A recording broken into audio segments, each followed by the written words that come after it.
Humanity, Chapter 12, Part 2, states, although they had a centralized political system, chiefdoms were still kinship-based structures, even in Tahiti. The authority of the sacred chiefs rested in large part on their control over families of sub-chiefs, each of whom had his own inalienable rights to lands and thus families of commoners. As a result, the number of people who could be effectively integrated into chiefdom was limited.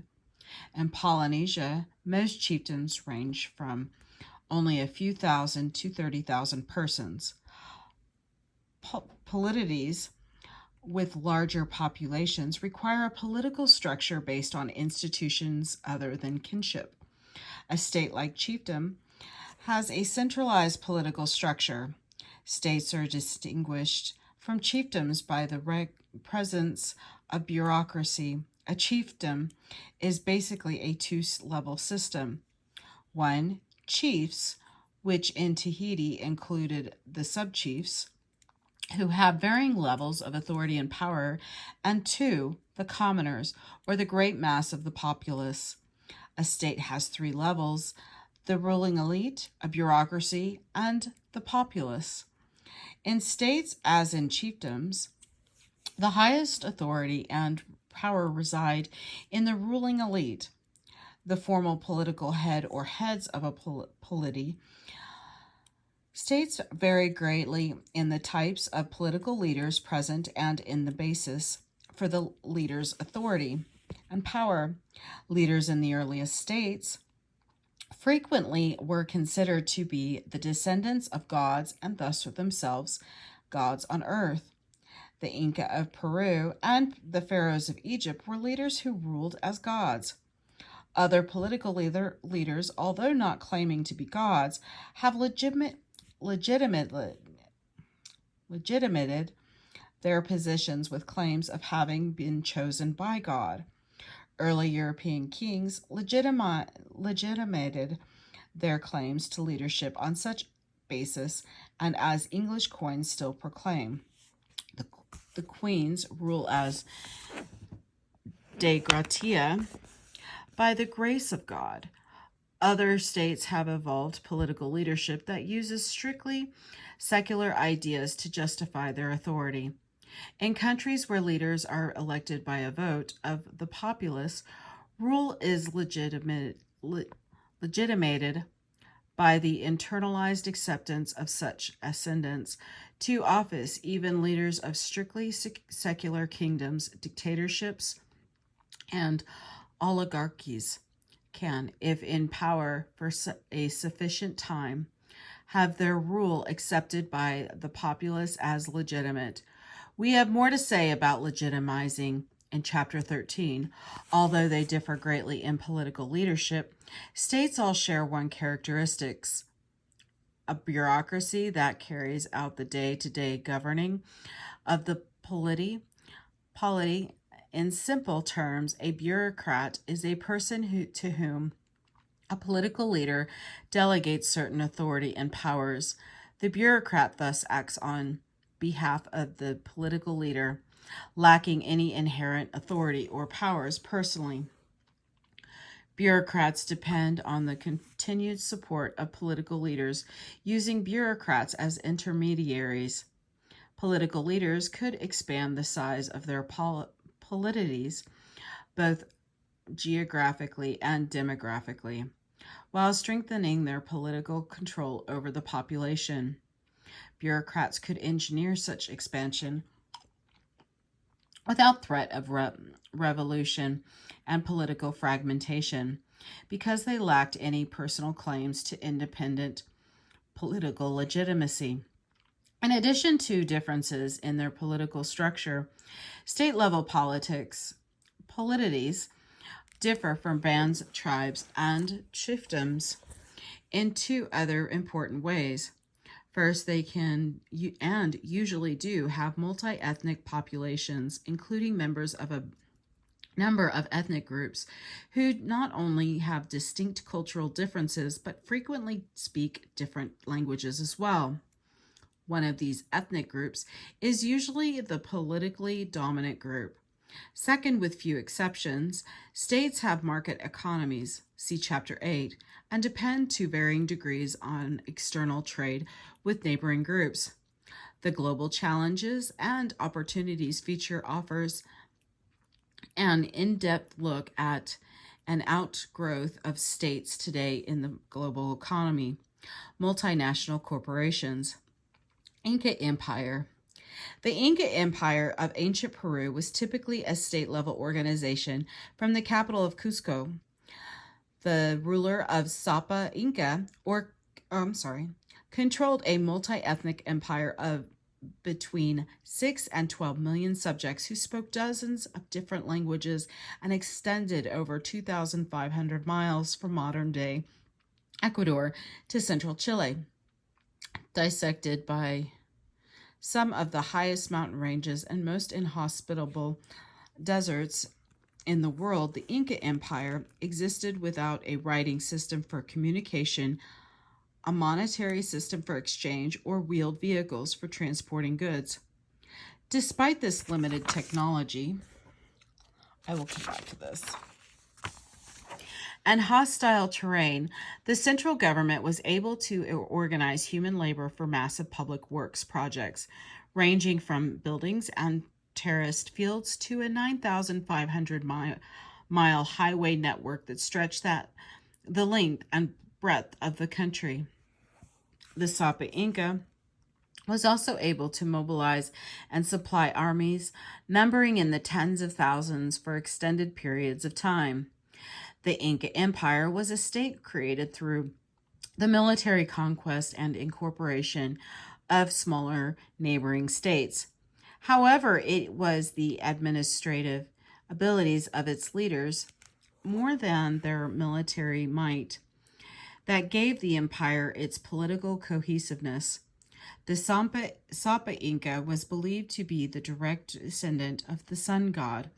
Thus, the Sapa Inca was a divine being with absolute authority and control over all the people and resources of the empire. Succession was not clearly defined.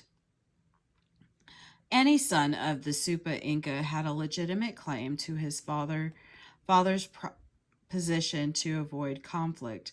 The Sapa Inca usually chose one of his sons as his successor before his death, but the death of the Sapa Inca usually resulted in conflicts between potential heirs.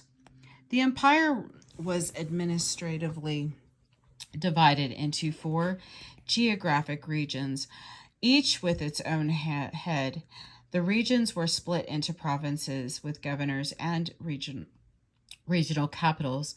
The provinces were in turn organized on the basis of what some have called a decimal administration, unquote, of hierarchical nested administrative units based on population size. The largest, with a population of 10,000 households, was called a huno, which was divided into units of 5,000 households, 1,000 households, 500 households, 100 households, 50 households, and finally 10 households. Each unit had an official head responsible to the person above him. Periodically, the Inca conducted a census and made adjustments. This was the ideal administrative model. The actual structure varied somewhat from province to province due to local, demographic, and ethnic factors. Regional heads were members of the Incan royal family. In some provinces, relatives of the Sapa Inca also filled the position of governor. However, in most cases, provincial governors and other provincial officials were drawn from local elite families, and these families even held hereditary rights to these offices. Beneath these officials and their families was the great mass of people, the commoners. The Inca divided land into plots for use by individual families and households, and land for the support of public functions. Every household in the empire was given sufficient land to meet its economic needs. Households and local communities were basically self sufficient. Food and other goods produced. I'm so sorry. Foods and other goods produced on their land and within the family belonged to the family. The government of the empire was supported by a labor tax, not a tax on production. Every household was required to supply labor for state purposes. Some assignments were for a number of days per year, others were year long, and still others lifelong. The major function of provincial officials was to assign tasks, organize work parties, and oversee the work. The majority of commoners paid their labor tax by working part of the year farming public fields, tending herds of state-owned animals, weaving cloth, making pottery, repairing public buildings, working on public pottery, repairing public buildings, working on public roads, or performing some other local task. In every province, food, clothes, and other utilitarian goods produced by state tax labor were stored in public buildings. State-owned food, clothes, and other goods were used to support the army, visiting government officials, and commoners who had been assigned long-term labor tasks that made it possible for them to be self-supporting. In return for their services, all provincial officials in charge of 100 households or more were allowed to use tax laborers to farm their fields, tend their herds, build their houses, and make their clothes and other goods. In the 1530s, the Spanish conquered the Inca Empire and murdered the last Sapa Inca. However, the provincial governmental structure and the decimal administrative system were incorporated into the government of colonial Peru.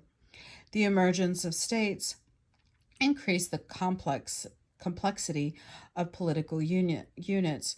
Bureaucracy not only allowed for specialization in governmental functions, but also made possible the effective integration of large land areas and populations into political units. For example, chiefdoms seldom exceeded 30,000 persons, whereas modern states have populations in the hundreds of millions, and in the cases of China and India, over a billion. Social control and law. All societies have clearly defined rules of behavior that govern the relationships between members. Not all individuals in any society will conform to these rules. There will always be some who will behave in a socially unacceptable manner. Thus, among all peoples, there are formal and informal ways to correct the behavior of individuals. In general, we call these mechanisms social control. One form of social control is the law. Is the law. I'm going to go ahead and go back so that you can read this. This is the global challenges and opportunities. So here is that. And this is the multinational corporation.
Social control. Sorry about that. Social control refers to the diverse ways in which the behaviors of the members of a society are constrained into socially approved channels. All cultures have certain behavioral norms that most people learn and begin to conform to during enculturation, but all societies have individuals who, to one degree or another, deviate from those norms. Violations of norms usually result in sanctions or punishment for the offender, which serve both to correct the behavior of a particular people and to show others the penalties for such deviance. The severity of sanctions and the process by which sanctions are imposed differ greatly, depending on the seriousness culturally attached to the violated norm. The perceived severity of the violation and the overall political and legal system of the people. Parents usually correct their children when they misbehave.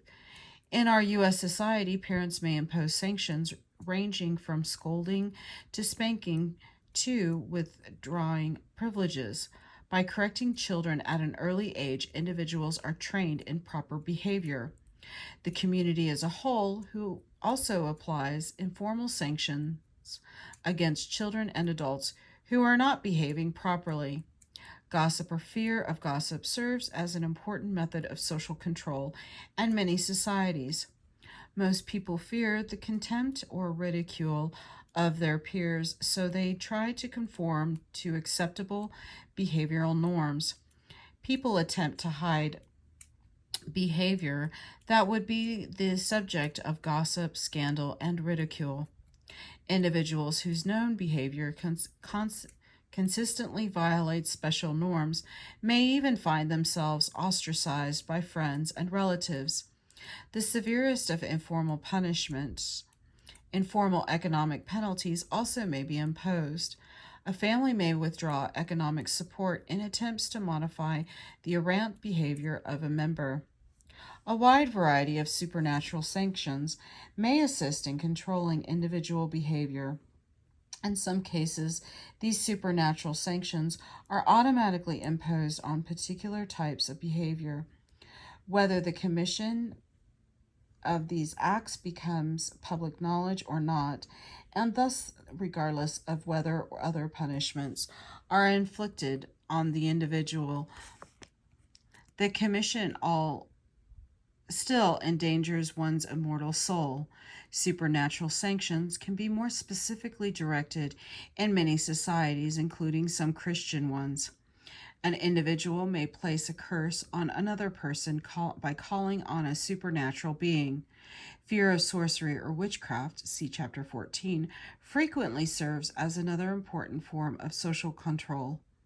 Most victims are people who offended a witch or sorcerer in some way, often through a breach of social norms. Here's the vocabulary word for that.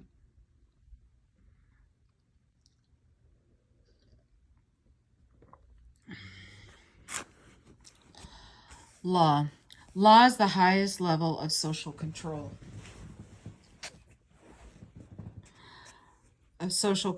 Legal punishments usually are reserved for the most serious breaches of norms.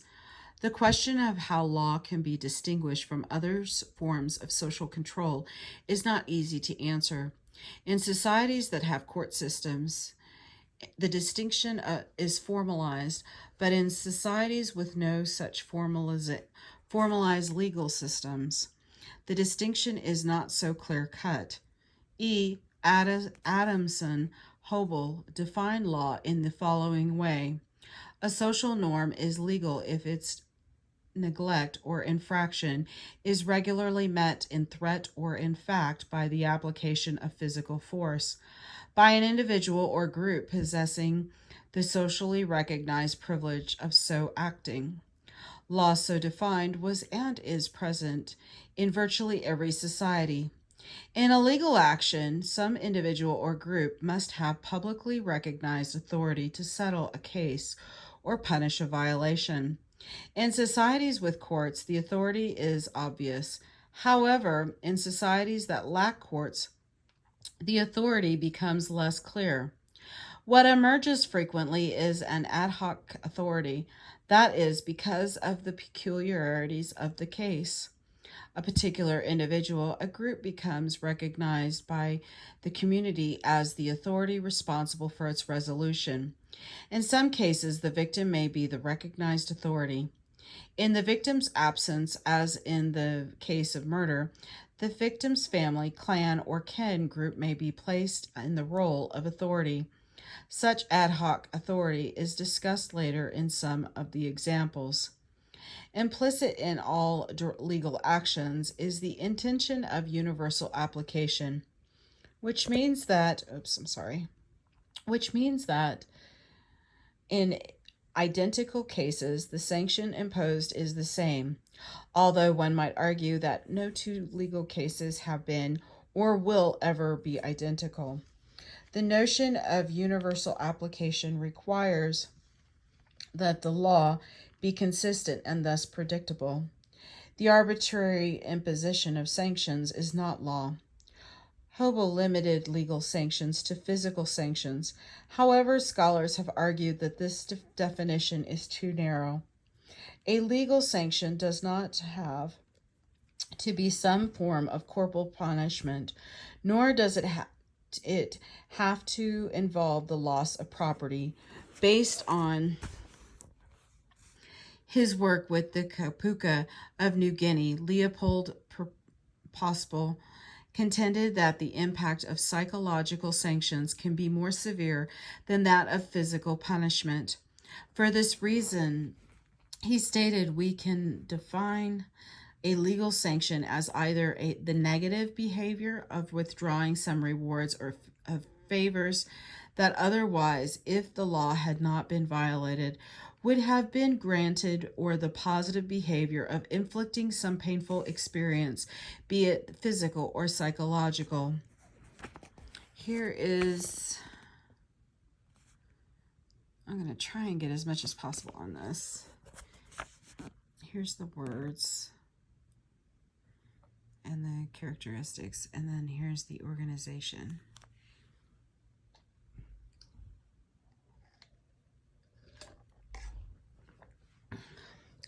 Legal systems. On the basis of procedural characteristics, two main levels of complexity and formality can be defined: self-help legal systems and court legal systems. The concept review outlines the various forms of legal systems. Self-help systems. A self-help legal system is also called an ad hoc system, are informal and exist in the absence of any centralized or formalized legal institution. Capable of settling disputes, such systems are associated with band-level societies and most tribal-level societies. In such systems, there is only one civil law.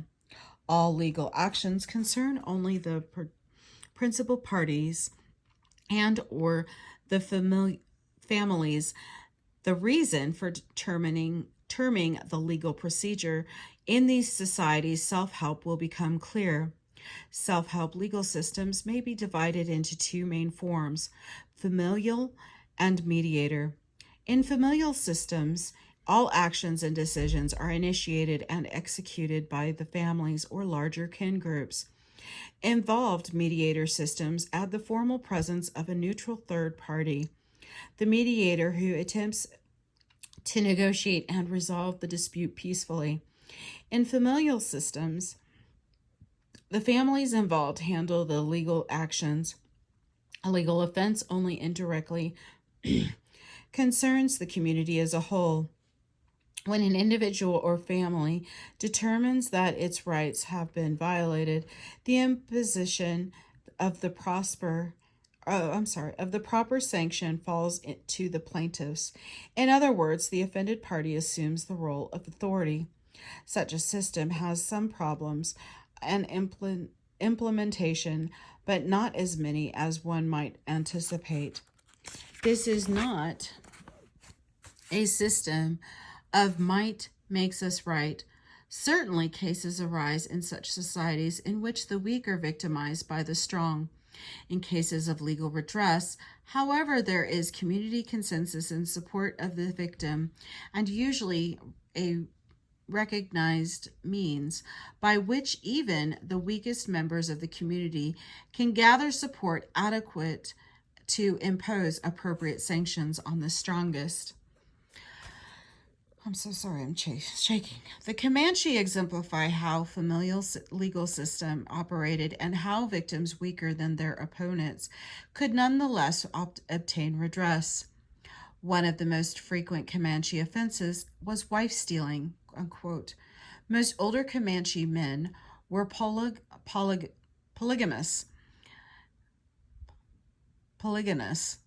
and sorry, I mispronounced that. And some of their wives were significantly younger than their husbands. Among young Comanche men, it was considered prestigious, though illegal, to steal the wife of another man. Under Comanche law, the injured husband could demand either his wife back or some property, usually horses, in compensation. The husband had the responsibility of imposing these sanctions and such actions. The community played no direct role, but a husband could not ignore the loss of a wife if he did not ignore it. The community would ridicule him, and his prestige would decline.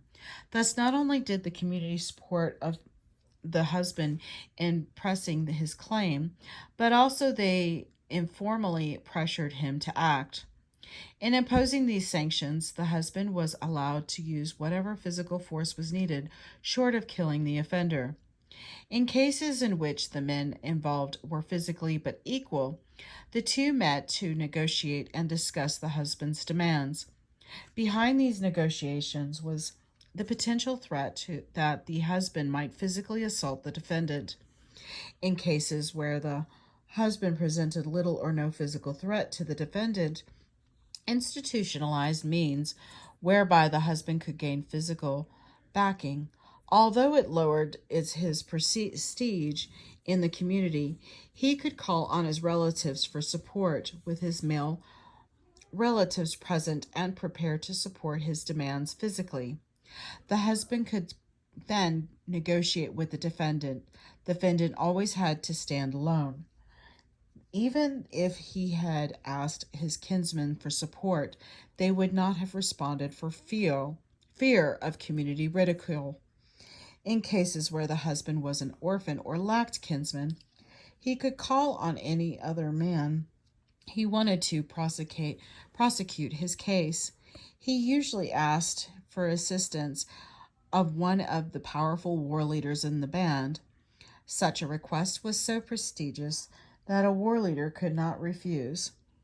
At the same time, such a request was demeaning to the man asking for help and greatly lowered his prestige. As a result, it usually required at the same time, the request demeaning. As a result, it usually required a great deal of social pressure to force a man to ask for assistance. Once the request was made, the issue was between the defendant and the war leader alone. When approaching the defendant, the war leader would call out, "You have stolen my wife," and then proceed to exact whatever demands the husband had requested. For his action, the war leader received nothing in repayment other than the increased admiration of the community. The husband received the settlement. Although this process was used most commonly in wife-stealing cases, it could be used for other issues as well. Thus, Comanche legal institutions gave any individual the means to marshal overwhelming physical force to protect his rights. A more formalized type of legal procedure is found in the mediator system. In this system, disputes are still between individuals and families, and the offended party or the person's family has the position of authority. However, a third party is called on, usually by the offending individual or his or her family, to attempt to negotiate a mutually agreeable solution. The mediator has no authority to impose a settlement. The aggrieved party and/or family must agree to accept the compensation negotiated. The Nur, a pastoral society of Sudan, provide an example of how mediator systems operate. The Nur live in small villages of related families, although villages are tied together through lineages and clans. There is no effect leadership above the village level. The only formalized leaders who transcend the local units are leopard skin chiefs. Who transcend the local units are leopard skin chiefs. I think I've said that twice. Who wear a leopard skin cloak to indicate their position. These men have no secular authority to enforce their judgments, but only limited ritual powers to bless and curse. The most important function of leopard skin chiefs is mediating disputes between local families. The Nur are an egalitarian, warrior-oriented people. Disputes between individuals frequently result in physical violence, and men occasionally are killed.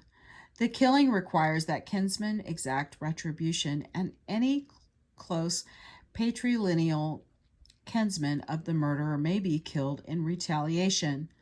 But at least initially, the kinsmen of the victim attempt to kill the murderer himself. Immediately after committing a murder, the killer flees to the house of a leopard-skinned chief. This dwelling is a sanctuary, and as long as the man stays in the chief's house, he is safe. The victim's kinsmen usually keep the house under surveillance to try to kill the murderer if he ventures out. The leopard-skinned chief keeps the murderer in his house until a settlement is arranged. The chief will wait until tempers have cooled, which usually requires several weeks before he begins to negotiate the case. First, he goes to the family to the murderer to see if they were willing to pay cattle to the victim's family in compensation. Seldom do they refuse, because one of them might be killed in retaliation. After the murderer's family has agreed to pay, the chief proceeds to the family of the victim, offering so many cattle in compensation. Initially, the victim's family invariably refuses, saying that they want blood, that cattle cannot compensate them for the death of their kinsman. The leopard skin chief persists, usually gaining the support of more distant relatives of the victim, who also pressure the family to settle. The leopard skin chief may even threaten to place a curse on the family if they continue to refuse to settle for a payment rather than blood. The family finally agrees and accepts cattle, usually about 40 head, a compensation even though the matter is formally settled.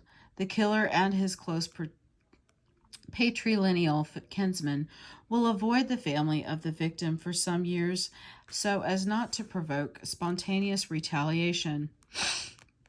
Up to this point, we have examined legal systems that operate without formalized or centralized political structure capable of resolving disputes. In many of these societies, law, not subordination to a common set of formal political institutions, defines boundaries. To see what we mean, consider the Nur. The Nur distinguish among a tur, a feud within local Nur groups, that is, legal action subject to arbitration. A Kur, a fight between members of two distant Nur groups that cannot be arbitrated, and a Pek, a war with non-Nur people. Nur believe that disputes within a localized group should be resolved by legal means, i.e. peacefully, whereas disputes between individuals who are not members of the same local group should be resolved by an extra legal means, including organized warfare. Legal processes serve to repair and maintain social relations between families. Thus, law serves both to maintain the cohesiveness and to define the boundaries of the society. The Jibaro, a cultural and foraging people of eastern Ecuador, also illustrates how law defines social boundaries. By the 1950s, the Jibaro had been reduced to slightly more than 2,000 persons, settled in more than 200 scattered families. Households, such households usually consist of a husband, his wife, or wives, their children, and possibly a son-in-law or other relatives. Households are grouped into neighborhoods, which consist of a number of households living within a few miles of one another. The membership of a neighborhood is fluid. Poor hunting, a dispute with other households, or other factors might result in a family's moving away. Neither corporate kin groups nor formalized leaderships positions exist. Except for household heads, only a few men are called unta, or big, but their informal leadership role is limited and transitory. Politically, the Jibaro are organized at a band level. Although they have only limited political institution, the Jibaro have a strong sense of common cultural identity and territorial boundaries. Living in adjacent or nearby territories are 4 other Jibarian groups who speak mutually intelligible dialects, share the same basic customs, and at times trade the Jibaro households.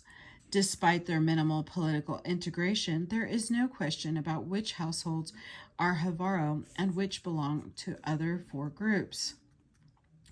With this political organization, the methods used to settle disputes define the effective boundaries of the society.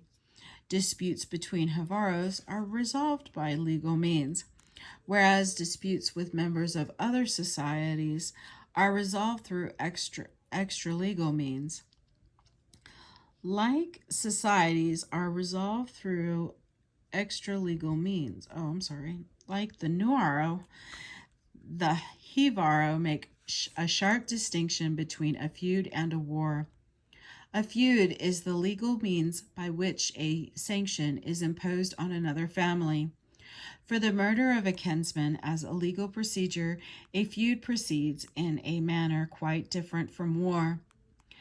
And as in most societies, murder is the most serious offense. According to the Jibaro beliefs, feud deaths are attributable to natural causes. Most are the results in physical violence, sorcery, or avenging spirits. Deaths caused by physical violence and witchcraft are considered murders, which have to be avenged by the kinsmen of the deceased. In most cases of physical violence, the murderer is readily identifiable. In cases of poisoning and witchcraft, divination is used to determine the guilty party.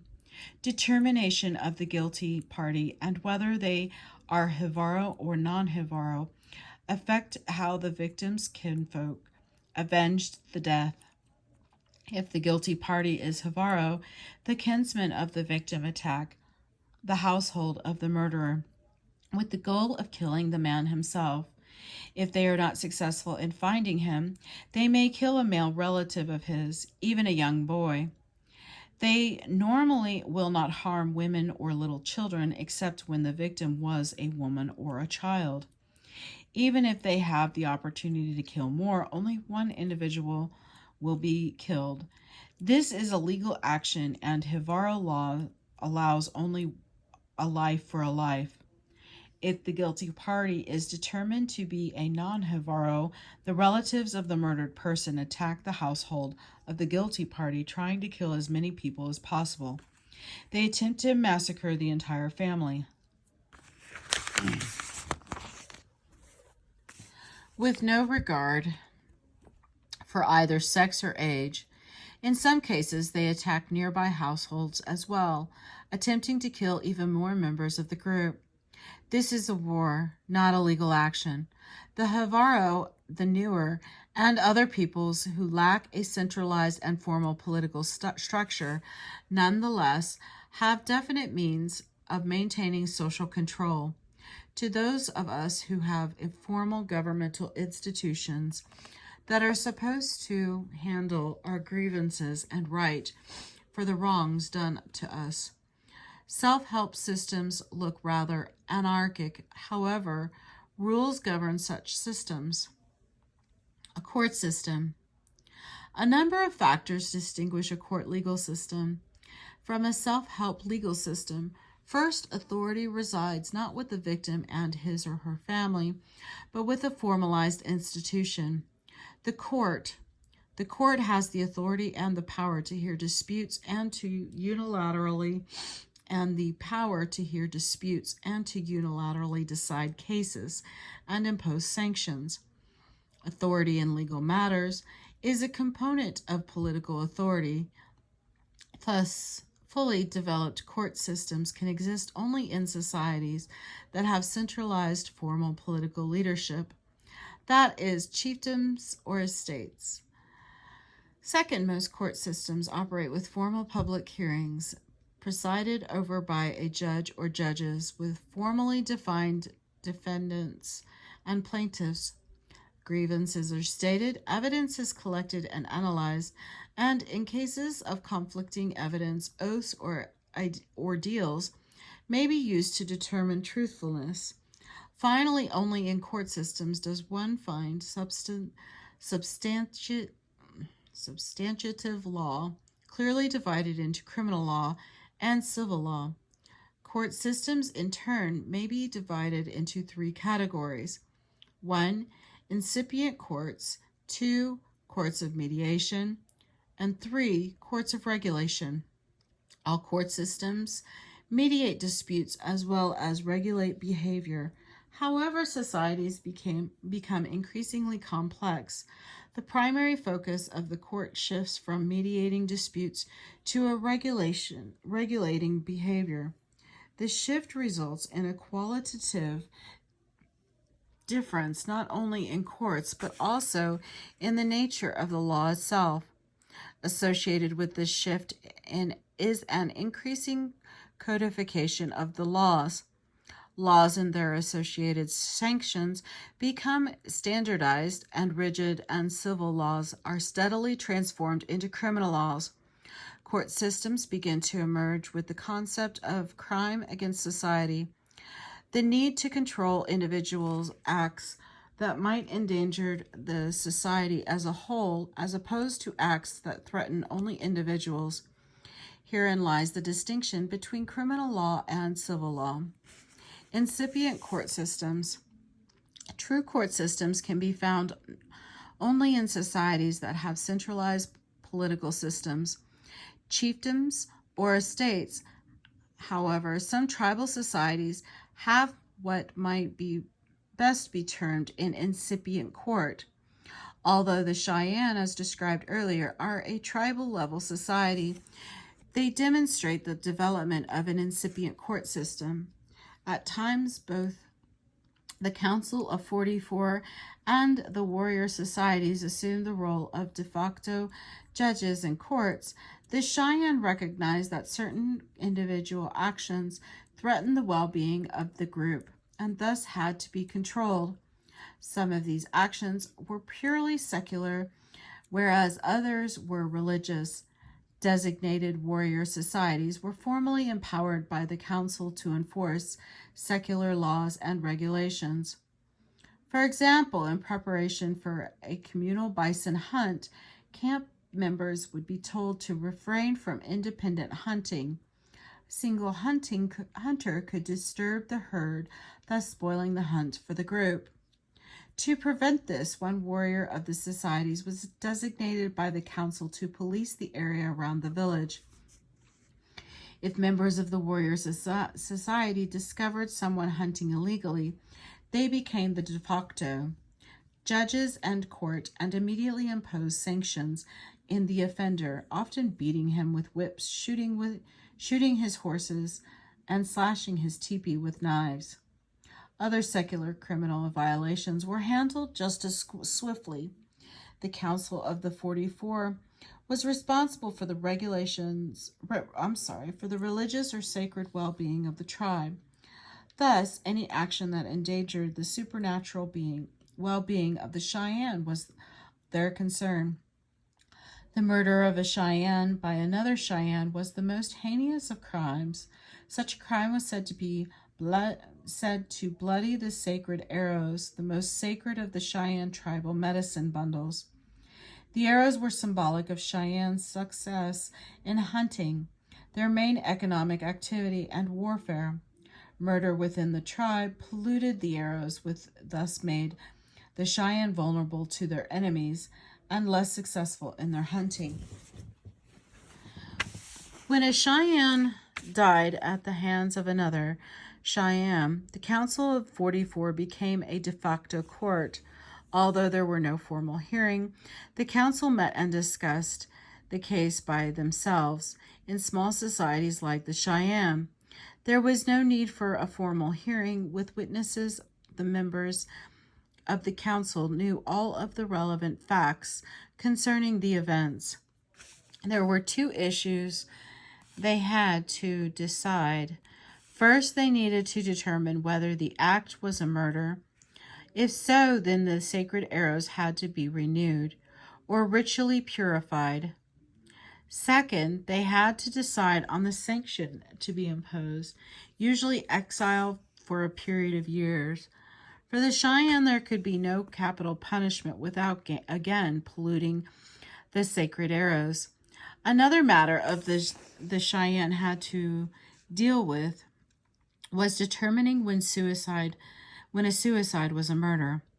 There were several cases of Cheyenne women committing suicide for what council determined to be trivial reasons, thus were not considered murder, and so the arrows were not renewed. In other instances, however, suicide was treated as murder. In one case, for example, a mother became infuriated when her daughter eloped with a young man of whom she did not approve. The mother found the girl and beat her with a whip while dragging her home. Once inside the teepee, the girl seized the gun and shot herself.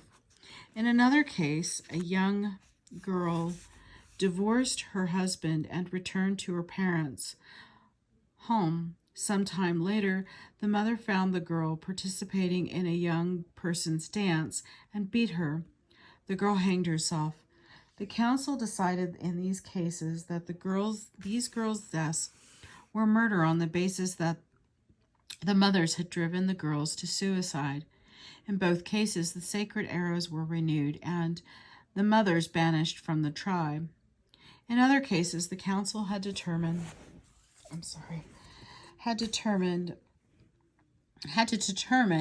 when the murder of a Cheyenne was justified.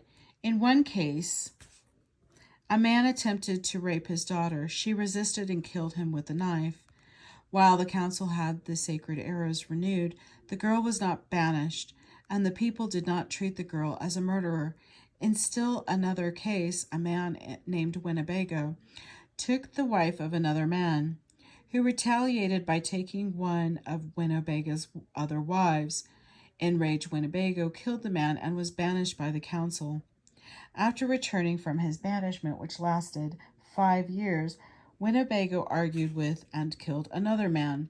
Again, the council banished Winnebago, took up residence with the Arapaho tribe. Later, a Cheyenne named Rising Fire became involved in a dispute with Winnebago. Knowing Winnebago's reputation, Rising Fire shot and killed him. The council took no action. The Courts of Mediation. The key difference between court systems is not how the legal hearings are conducted, but the manner in which breaches of the law are determined and suitable sanctions imposed in a court of mediation. Few laws are codified, and the judges follow few formalized guidelines as to what constitutes a legal violation or the sanction that should be imposed. This is not to say that judges act arbitrarily in these matters, but what they have tremendous latitude in their actions. What they apply is a reasonable personal model. Using prevalent norms and values, they ask the question, how should a reasonable individual have acted under these circumstances? To determine the answer, they must examine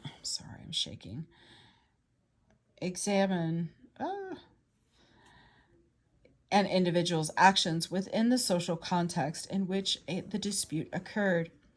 What were the past and present relationships between the parties involved? What circumstances led up to the event? Thus, judges attempt to examine each case as a unique occurrence. Although some sanctions are imposed as punishments, other sanctions are designed to restore as fully as possible a working, if not harmonious, relationship between the parties involved. One difficulty in attempting to describe the courts of mediation is our limited knowledge of such systems. Polities that had courts of this nature were some time ago brought under European colonial rule. Their courts were soon modified by a subordinated to European colonial courts, which were more regulatory in nature.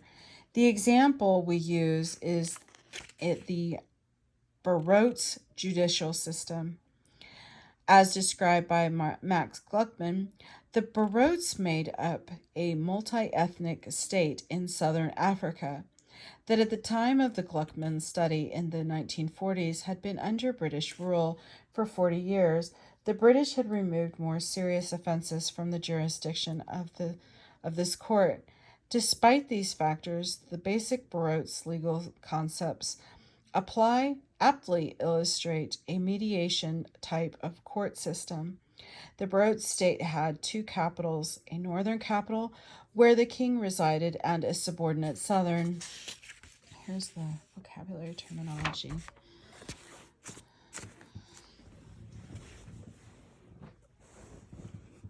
Okay. Capital ruled by princes. All villages in the state were attached to one another of these capitals. The capitals were identical in structure. Each had a palace and a council house.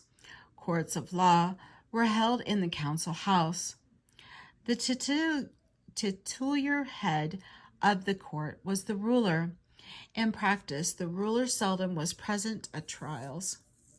In the center at the back of the house was the dais, or raised platform, where the ruler was seated if present. There were three ranked groupings of judges. The highest ranking group of judges was the indunas, or counselors, who sat to the right of the dais. The second highest ranking group was the ligomba, or stewards, who sat to the left. These two groups were divided into senior members who sat in the front and junior members who sat behind. The third group consisted of princes and the husbands of the princesses, who represented their wives. This group sat at a right angle to the ligomba. The plaintiff introduced the case, stating his or her grievance at length with no interruptions. The defendant was then allowed the same privilege. The statements of witnesses for both sides followed. There were no attorneys for either side. The judges questioned and cross-examined the witnesses. After all the testimony had been heard, the judges began to give their opinions, starting with the most junior indunas, followed by the others in order of increasing seniority. The last judge to speak was the senior induna, who passed judgment on the case subject to the ruler's approval. In judging a case, the Barrows judges used reasonable person model. The reasonableness of behavior was related to the social and kinship relationships of the individuals involved. Also, a breach of the law usually did not happen in isolation, and many individuals could be at fault. So, one case frequently led to a number of related cases. In passing judgment and imposing sanctions, the judges considered numerous factors. One of the most important was the kinship relationship between the parties. The judges attempted to restore the relationship and reconcile the parties, but not without blaming those who had committed wrongs and not without imposing sanctions. The judges' opinions frequently took the form of sermons on proper behavior, as Gluckman noted. Implicit in the reasonable man is the upright man, and moral issues in these relationships are barely differentiated from legal issues. This is so even though distinguishable legal rules which the court has power to enforce or protect from moral rules which it has not power to enforce or protect. But the judges are reluctant to support the person who seek the right in law. But wrong justice may seek to achieve justice by indirect action. The courts of mediation have great potential for meeting the basic social purpose of the law, which is the maintenance of group cohesiveness. There is one serious drawback. Such a system is workable only in a culturally homogeneous political unit. That is, it works only if the judges and the parties involved share the same basic norms and values. Courts of regulation. In the second millennium BP, King Hammurabi of Babylon created the earliest known set of written laws. Known as the Code of Hammurabi, the code covered a variety of laws. One section dealt with physicians. It set the prices to be charged for various types of operations on the ability of individuals to pay. It also decreed, among other things, that if a surgeon operated on an individual using a bronze knife, and if the patient died or lost his eyesight, the surgeon's hand was cut off. The laws defined the Code of Hammurabi reflect the emergence of regulatory laws. The role of the court was no longer to merely arbitrate disputes and strive for reconciliation, but to define the rights and duties of members of an increasingly heterogeneous community. The Court of Regulation was a natural outgrowth of state-level polities, which evolved socially and economically. Distinct classes and encompassed numerous culturally distinct peoples. As relationship between individuals and the population became depersonalized, the law too became increasingly depersonalized. This change in the nature of law was compounded by the political incorporation of diverse peoples who frequently had conflicting cultural norms and values. The use of a reasonable person model is workable only as long as there is a general consensus on what is reasonable. In increasingly complex and stratified societies, the possibility of such consensus declined. Mediation of disputes works well in small kinship-based societies where all parties recognize the need for reconciliation through compromise. In sharply divided societies, the need for mediation is not as great because reconciliation in itself is not seen as a gain. Compromise is viewed only in terms of what is lost.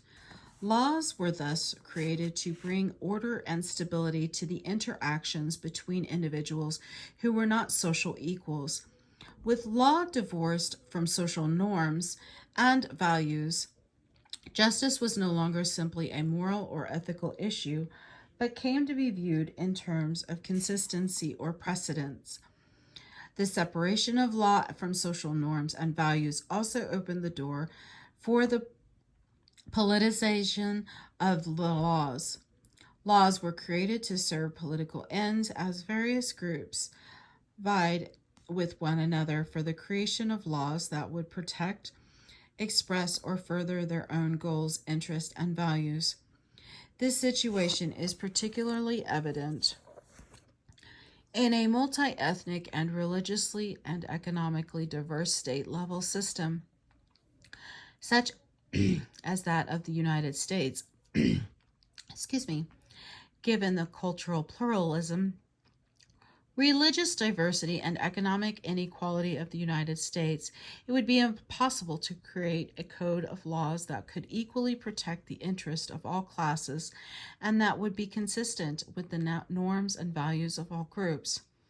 As a result, many people find themselves subject to laws and sanctions, some of which they judge either immoral or unethical at times.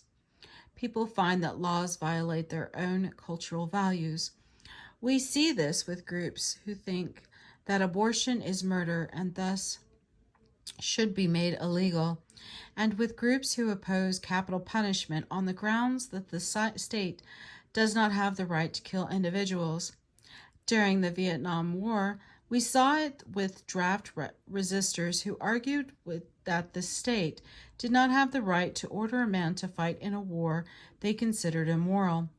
Less obvious is the manner in which numerous ethnic minorities, notably Native Americans, subordinate their cultural norms and values to comply with the legal system. With the emergence of states and courts of regulation, law ceased to be an expression of the social norms and values of the society. Instead, it frequently imposes on the population new standards of behavior that many people feel are unjust, if not immoral. Here is the summary.